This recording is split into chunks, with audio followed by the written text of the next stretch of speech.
नमस्कार साथियों, हमारे YouTube चैनल द्रोणा पीसीएस में आपका स्वागत है।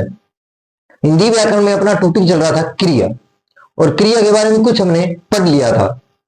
तो क्रिया के अंदर हमने परिभाषा पढ़ी थी, ये कौन सा विकारी है या अविकारी शब्द है, इनमें क्या होता है, मूल धातु होता है, धातु से क्या बनती है, क्रिया का निर्माण होता है, उसके बारे में पढ़ा था। और फिर धातु के कितने भेद होते हैं, उसमें दो भेद होते हैं, मूल धातु और यौगिक धातु। फिर यौगिक धातु के तीन भेदों के बारे में चर्चा कर चुके थे। यहां तक अपनों ने क्रिया कर चुके थे। तो हमने क्या देखा था क्रिया के अंदर, वो देख लेते हैं पहले थोड़ा सा। अपना टॉपिक क्या था, क्रिया।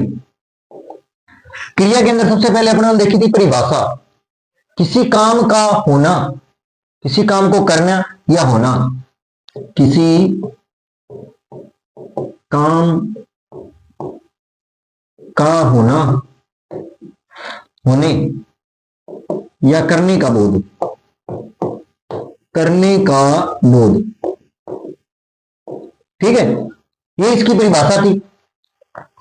ये क्या है, विकारी शब्द है। ये भी क्या है, विकारी शब्द है। कैसे शब्द है, विकारी शब्द है।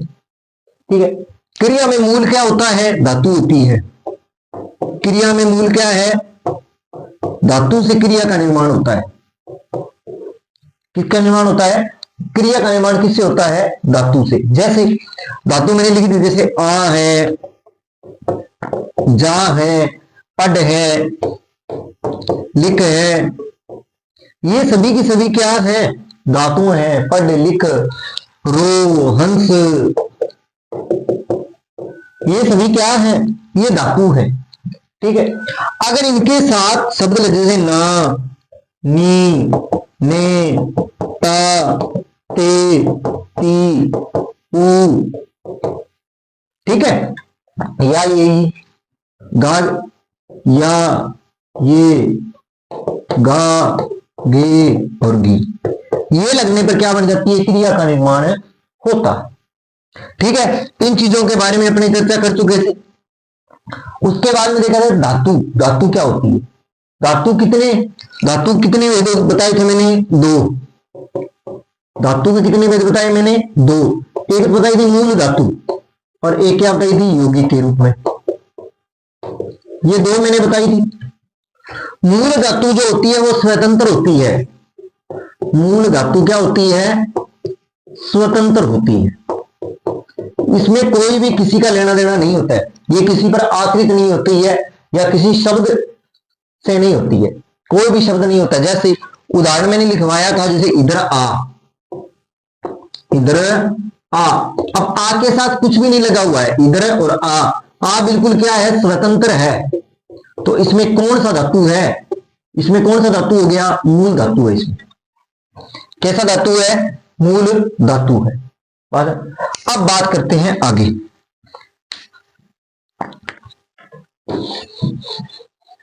और दूसरा कौन सा बच गया बताओ, यौगिक धातु। कौन सा बचा, यौगिक धातु। कौन सा है, यौगिक धातु। तो यौगिक धातु क्या होता है, आश्रित होता है। यौगिक धातु क्या होता है, आश्रित होता है, कोई ना कोई जरूर। सामान्य भाषा में इसे क्रिया कहते हैं। सामान्य भाषा में क्या कह सकते हैं, इसे क्रिया कह सकते हैं। क्या कह सकते हैं, क्रिया कह सकते हैं। कारण यह है कि इसके साथ मिलकर एक शब्द का निर्माण होता है, वही क्या होती है, क्रिया। ठीक है, जैसे देखो आप बताता हूं, जैसे हंस है, इसके साथ मैंने लगा दिया ना, तो क्या बन गया, हंसना। और ये हंसना ही क्या है, यही क्या है, क्रिया है। और ये हंस जो है, जो मूल शब्द है, ये धातु है। ये क्या है, ये धातु। अब मैंने इसके तीन भेद बताए थे। कितने भेदों की बात की थी, तीन भेदों की बात की थी मैं। पहले में था कि धातु के साथ धातु मिलकर, धातु प्लस धातु मिलकर क्रिया का निर्माण करेंगे, या यौगिक धातु का निर्माण करते हैं। जैसे सामान्य भाषा में आपने प्रयोग करें, जैसे हंस प्लस दे, इसे देना भी कह सकते हैं, हंसना। ना भी जोड़ लो आप, हंस दे। जैसे हंस दे, हंस देना, दे से क्या बनाओगे अपने, देना, हंस देना। ये किससे बनी है, ये धातु से बनी है, ठीक है। इसी प्रकार मूल धातु में क्या जोड़ दो, प्रत्यय जोड़ दो। मूल धातु में क्या जोड़ दिया जाए, प्रत्यय जोड़ दिया जाए। मूल धातु में क्या जोड़ दिया जाए, प्रत्यय। जैसे जग प्लस ना, जगना बन गया। अब ये क्या है, ये यौगिक धातु भी है और क्रिया भी है, क्रिया और यौगिक, ये दोनों चीजें हैं। इसे क्रिया कैसे। तीसरा था, तीसरा जो भेद था वो था संज्ञा सर्वनाम। क्या है, संज्ञा सर्वनाम विशेषण के साथ क्या लगाओ, प्रत्यय लगाओ, तो इसे कहते क्या है, नाम धातु कहते हैं। ध्यान रखना इसका, क्या कहते हैं, नाम धातु कहते हैं। इसे क्या कहते हैं, नाम धातु। जैसे हाथ प्लस इयाना, हाथ प्लस इयाना, हथियाना, क्या बनेगा, हथियाना। इनके बारे में अपने चर्चा यहां तक अपने क्या कर चुके थे, चर्चा कर चुके थे। यौगिक धातु के बारे में, मूल धातु के बारे में, क्रिया का निर्माण किससे हुआ है, विकारी शब्द है, क्रिया के मूल धातु बता दिया था। और ये विकारी शब्द होते हैं जो लिंग वचन के अनुसार क्या हो जाते हैं, ये भी आपको मैंने बताया था कि लिंग वचन के अनुसार ये बदल जाते हैं। लिंग है, वचन है, पुरुष है, इसके अनुसार रूप में क्या आ जाता है, परिवर्तन आ जाता है। रूप में क्या आ जाता है, परिवर्तन आ जाता है। ये चीजें अपने पिछली वीडियो, पिछली क्लास में कर चुके थे। आज हम पढ़ेंगे क्रिया के बारे में। आज हम क्रिया की परिभाषा का, ये धातु मैंने इसलिए बताया है कि आपको आगे जब मैं क्रिया करवाऊं तो आपको किसी प्रकार की धातु में किसी प्रकार की दिक्कत न आए। अब करते हैं अपनी क्रिया के भेदों के बारे में चर्चा करते हैं। किसके बारे में चर्चा करेंगे, क्रिया के भेदों के बारे में। क्रिया की परिभाषा में लिखवा चुका था, किसी काम का होना या करना लिख लो। किसी काम को करने, किसी काम को करने या होने का बोध हो तो भी उसे भी क्या कहते हैं, क्रिया कहते हैं। इन चीजों के बारे में अपनी चर्चा कर चुके थे। अब बात करते हैं क्रिया के भेदों के बारे में। आज हम किसके बारे में चर्चा करेंगे, क्रिया के भेदों के बारे में। क्रिया के भेदों में देखते हैं, क्रिया के मूल रूप से दो भेद होते हैं। क्रिया के दो भेद, कितने भेद होते हैं, दो भेद होते हैं। कितने भेद होते हैं, दो, जो कि आप पढ़ते आ रहे हो वही है। सकर्मक क्रिया और अकर्मक क्रिया। पहले मैं आपको आपकी भाषा में ही समझाऊंगा इसको। पहले अपने किताबी ज्ञान नहीं, पहले सीधे ही पढ़ेंगे। जैसे आप देखो, सकर्मक में क्या होगा, कर्म होना चाहिए। क्या होना चाहिए, कर्म होना चाहिए। अकर्मक का मतलब कर्म नहीं होता, कर्म नहीं होता। बात तो ये है, जिसमें कर्म होगा वो सकर्मक, जिसमें कर्म नहीं होगा वो अकर्मक। मैं अभी आपकी भाषा में ही बात कर रहा हूं, किताबी भाषा की बात आगे करूंगा। बात समझिए, जैसे राम ने खाना खाया, राम ने खाना खाया। आगे बस अपने खाया करके आ चुके हैं पीछे, खाता है, खाना है, खाया तो क्या हो गई, क्रिया हुई या नहीं हुई, हो गई। ये क्या हो गया, ये कर्ता हो गया राम। राम क्या हुआ बताओ, कर्ता हुआ या नहीं हुआ, हुआ ना। अब ये खाना क्या है, खाना क्या हो गया, कर्म हो गया। क्या हो गया, कर्म हो गया। तो कहने का मतलब इसमें अगर पूछे इस वाक्य में कौन सी क्रिया का भेद है, तो कौन सी क्रिया का भेद होगा, सकर्मक क्रिया हो जाएगी। कौन सी हो गई, सकर्मक क्रिया। अब एक उदाहरण लिखा, राम ने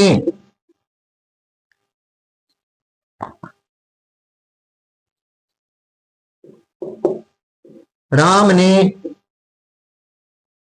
खाया, ये लिख दिया मैंने, राम ने खाया। राम ने खाया, क्या खाया पता नहीं है ना, तो कहने का मतलब इसमें क्रिया भी है कर्म भी है, कर्ता आ गया राम ने खाया और यहां पे क्या आ गया, ये क्रिया हो गई, तो इसका मतलब इसमें क्या नहीं है, कर्म नहीं है, कर्म नहीं है। अब इसी प्रकार अगर मैं आपसे बात करूं,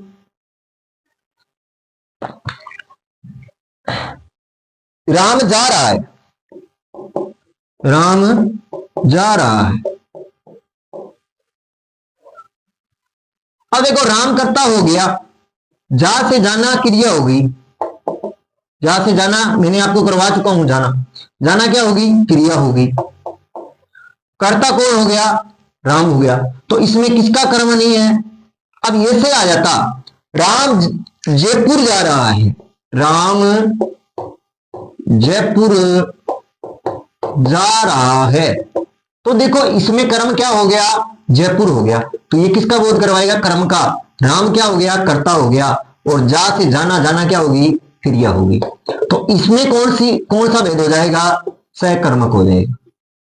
इस चीज का आप ध्यान रख लेना, बस ये चीज अगर आपके समझ में आ गई तो आपकी किताबी ज्ञान भी क्या आ जाएगा, समझ में आ जाएगा। बात समझ में आई है नहीं, बात समझ आई है। कहने का मतलब जहां कर्म हो, और एक बात और, सहकर्मक क्रिया के अंदर जहां प्रश्न वाचक आ जाए, एक और बता देता हूं, जहां आपको लगे, जहां वाक्य क्या बन रहा हो, प्रश्नवाचक, क्या बन रहा हो, प्रश्नवाचक बन रहा हो, वहां सहकर्मक क्रिया होती है। कौन सी होगी, सहकर्मक क्रिया होती है।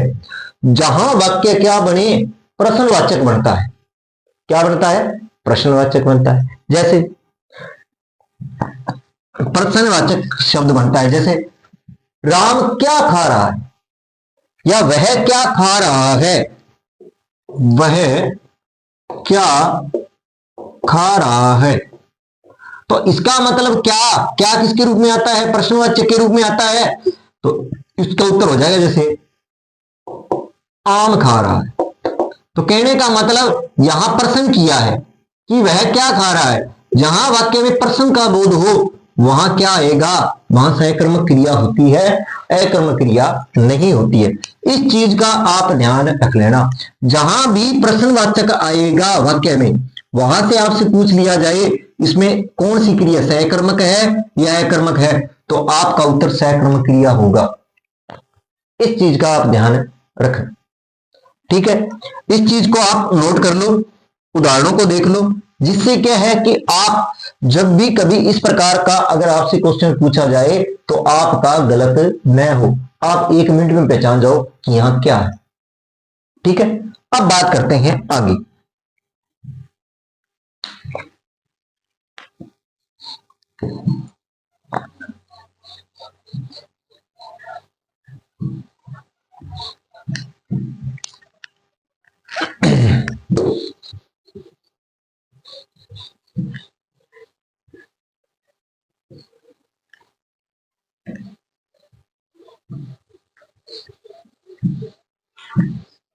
अब बात करते हैं आगे,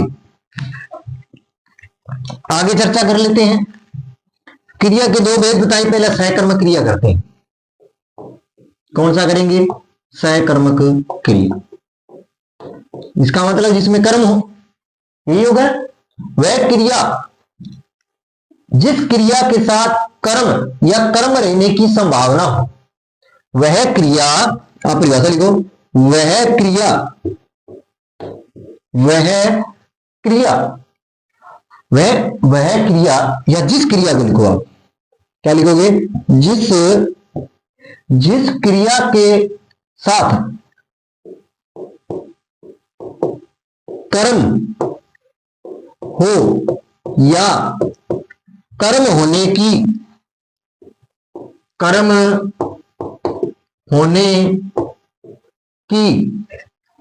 संभावना हो, संभावना हो, कर्म की क्या हो, संभावना हो, उसे क्या कहते हैं, सकर्मक क्रिया कहते हैं।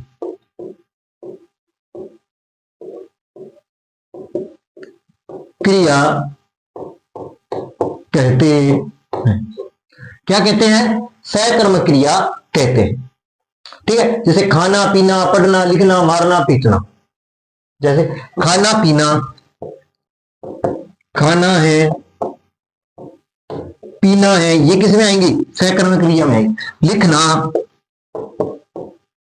पढ़ना, ठीक है, जैसे खाना पीना लिखना पढ़ना, मारना पीटना,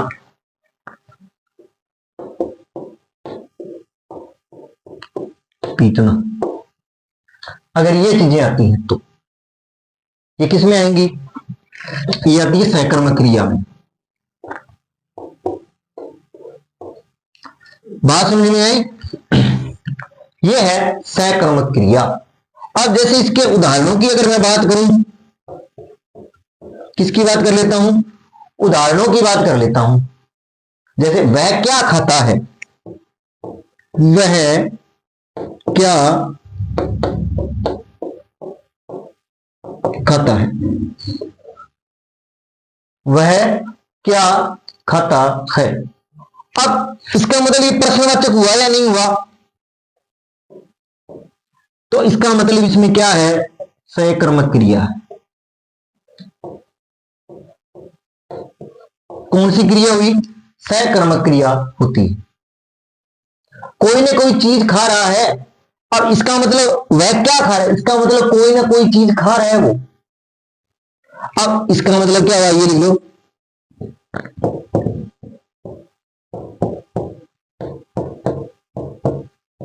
इसका मतलब कोई ना कोई चीज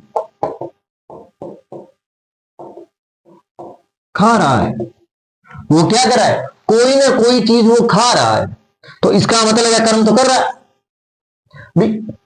वह क्या खाता है, तो कहने का मतलब कुछ ना कुछ तो वो खा रहा है, तो इसका मतलब कर्म का क्या हो रहा है, बोध होगा।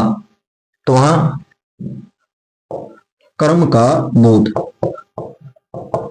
ठीक है, इस चीज का आप ध्यान रख लेना। ये कौन सी क्रिया हुई, ये हुई सकर्मक क्रिया। कौन सी, सकर्मक क्रिया। अब अपनी बात करते हैं अगले की, कौन सी, अकर्मक क्रिया के बारे में। किसके बारे में, अकर्मक क्रिया के बारे में।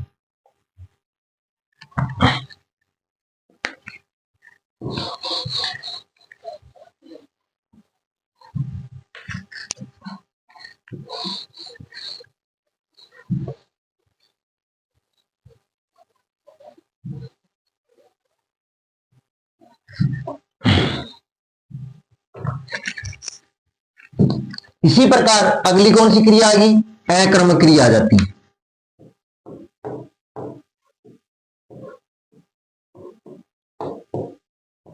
कौन सी क्रिया की बात करेंगे, अकर्मक क्रिया। जब क्रिया के साथ कर्म न हो और न ही उसकी संभावना हो, जब क्रिया के साथ, जब क्रिया के साथ कर्म न हो और न ही, न हो और न ही कर्म की संभावना हो, न ही कर्म की संभावना हो, उसे अकर्मक क्रिया कहते हैं।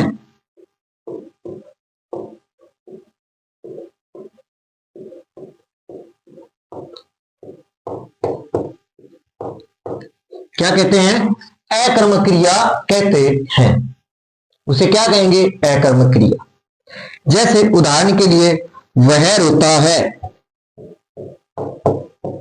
वह रोता है, क्या है कि वह रोता है, क्या कर, रोना। अब कौन रो रहा है इसका तो पता नहीं है अपने,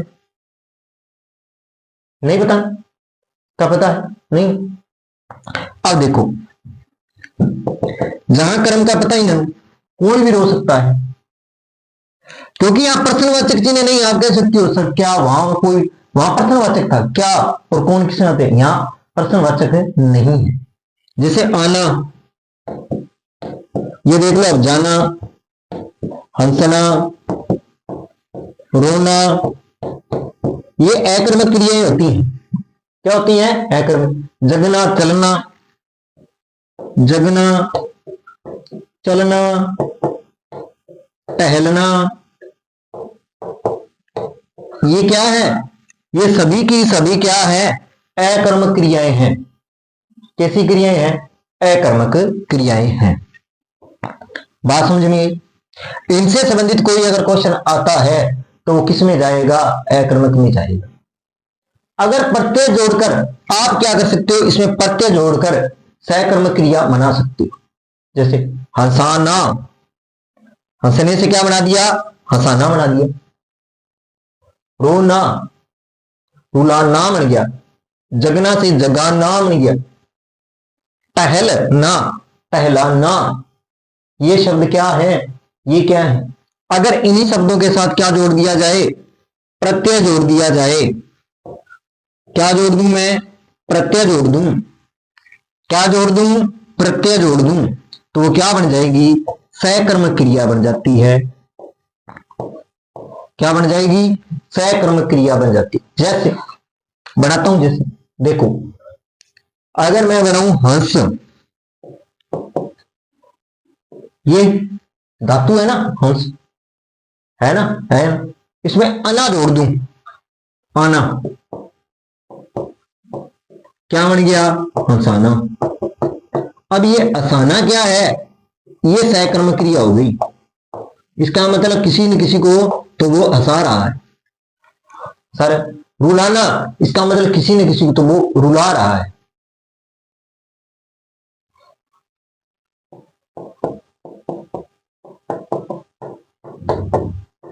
तो क्या बन जाएगा? रुलाना। अब ये रुलाना क्या है? यही सकर्मक क्रिया बन जाती है। इसी प्रकार जगना,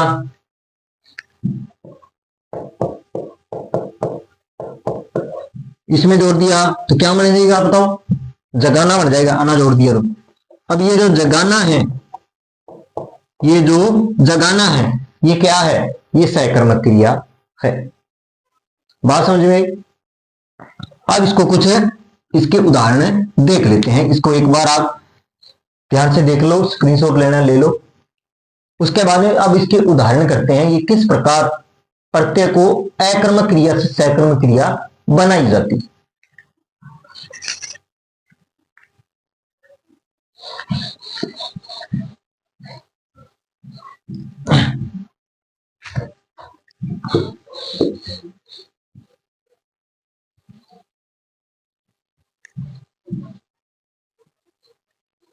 अब देखते हैं आगे। अब इसमें अगर मैं बात करूं कि इसमें क्रिया से प्रत्यय लगाकर आप कैसे बनाते हो, उसको थोड़ा सा देख लेते हैं। क्रिया में क्या लगाओगे? प्रत्यय। क्या लगाओगे? प्रत्यय लगाते हो। जैसे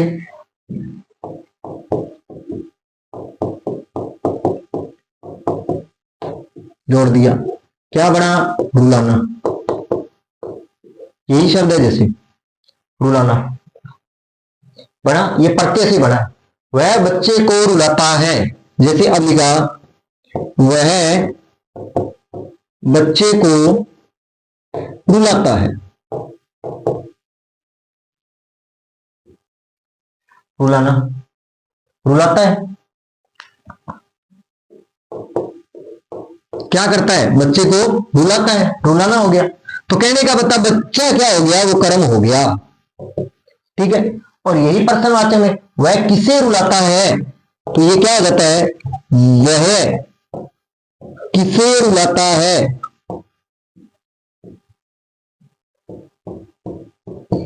यहां पर भी क्या हो जाएगी, ये किसे किसके रूप में आ गया, प्रश्न के रूप में आ जाता है। और प्रश्न के रूप में हमेशा क्या आती है, सहकर्मक क्रिया। इस चीज का आपको ध्यान रखना पड़ेगा, बात समझे। अब देख लेते हैं कुछ, जैसे चुना और चुलाना, जाना और जिलाना, रोना रुलाना। अब उसमें मैं आपको अंतर बता दूंगा, सहकर्मक क्रिया कौन सी होगी और अकर्मक क्रिया कौन सी होती है।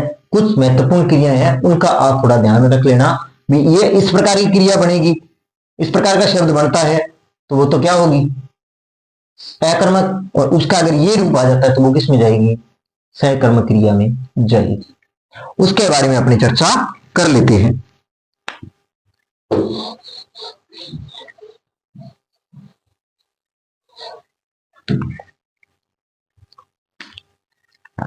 जैसे अपने देखते हैं, एक साइड में लिखता हूं अकर्मक और एक साइड में लिखता हूं सहकर्मक, ठीक है। जैसे इसने लिखा चूना,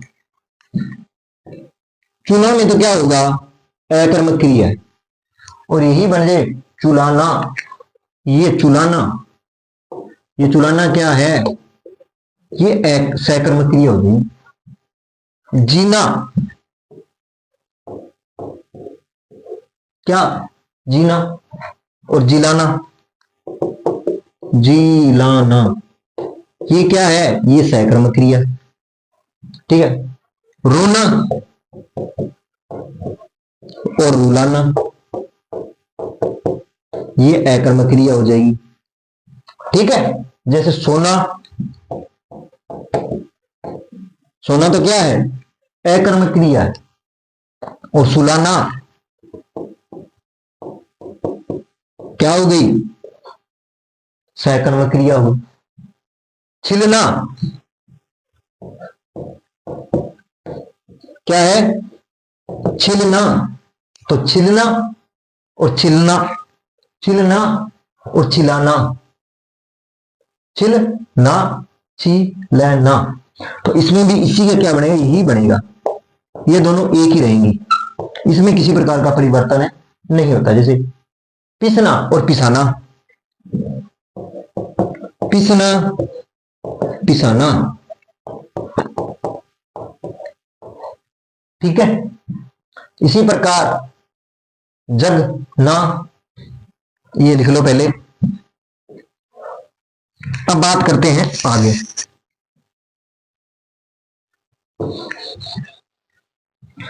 अब बात कर लेते हैं कुछ और।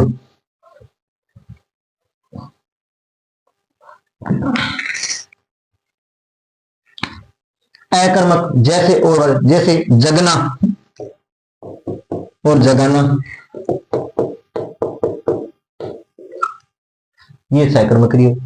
डूबना, डुबाना, ये क्या हो जाएगी, सहकर्मक क्रिया हो जाएगी। भीगना, भिगाना, भिगाना क्या हो जाएगी, ये हो जाएगी। घिरना, ढिलना और दिलाना, घेरना। घेरना किस में आ जाएगा, सहकर्मक में आएगा। कटना क्या होगा, काटना, कटना क्या होगा, काटना। टहलना, टहलाना, टहलाना, तो ये टहलाना किस में आएगी, सहकर्मक क्रिया में आती है। देखो टहलना क्या बन गया, टहलाना हो गया। जगना का जगाना हो गया, डूबने का डुबाना हो गया, भीगने का भिगना, गिरने का ढेरना हो गया, कटने काटना हो गया, टहलने का टहलाना। ये जो क्रिया ये तो आई अकर्मक में, और उसकी क्या बन गई, वो सहकर्मक क्रिया बन जाती। अब कुछ और देख लेते हैं।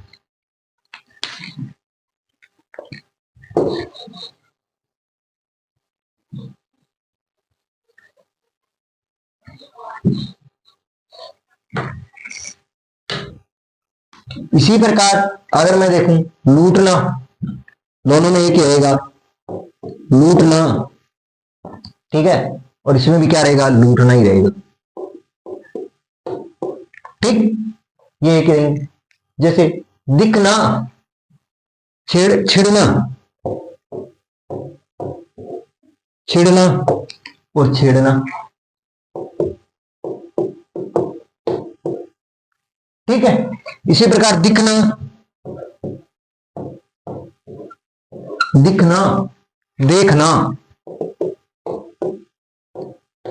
देखना कौन सी होगी, सहकर्मक क्रिया होगी। खुलना और खोलना,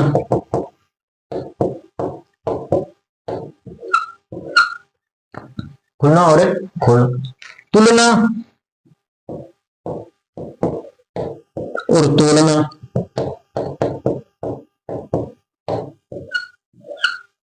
ये सहकर्मक होगी, बात समझे। इसी प्रकार पहुंचना, पहुंचाना,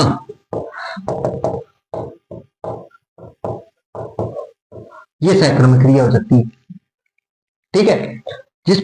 ये क्या है, इन चीजों का आप क्या रखना, विशेष रूप से ध्यान रख लेना। इसी प्रकार जुटना और जोड़ना, इसी को मिटा देता हूं।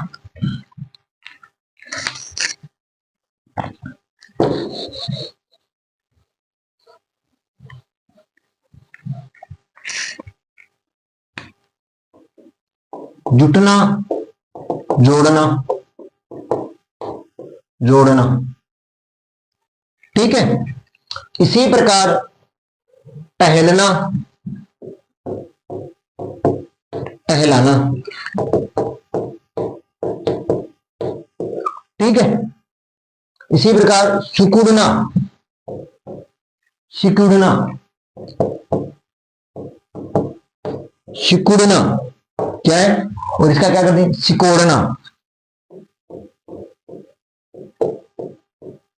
सिकोड़ना, ये किसमें जाएगा, इसमें जाएगा। इन चीजों का आप थोड़ा सा क्या करना, ध्यान रख लेना। ये अकर्मक क्रिया से क्या बनी है, सहकर्मक क्रिया बनती है। बात समझ में आ गई होगी। तो देखो क्रिया के मूल रूप से दो भेद होते हैं, सहकर्मक क्रिया, अकर्म। आप अगर कर्म के हिसाब से ध्यान रखोगे, प्रश्नवाचक के रूप में ध्यान रखोगे, तो उसमें इतनी आपको दिक्कत आने वाली नहीं है। वैसे सरल ही टॉपिक है, ये ज्यादा हार्ड नहीं है। अब ये दो भेद हो गए, अब कुछ इसके अन्य भेद माने जाते हैं, उनके बारे में भी चर्चा करेंगे। तो आज हमने दो भेद पढ़े हैं क्रिया के, सहकर्मक क्रिया और अकर्मक क्रिया।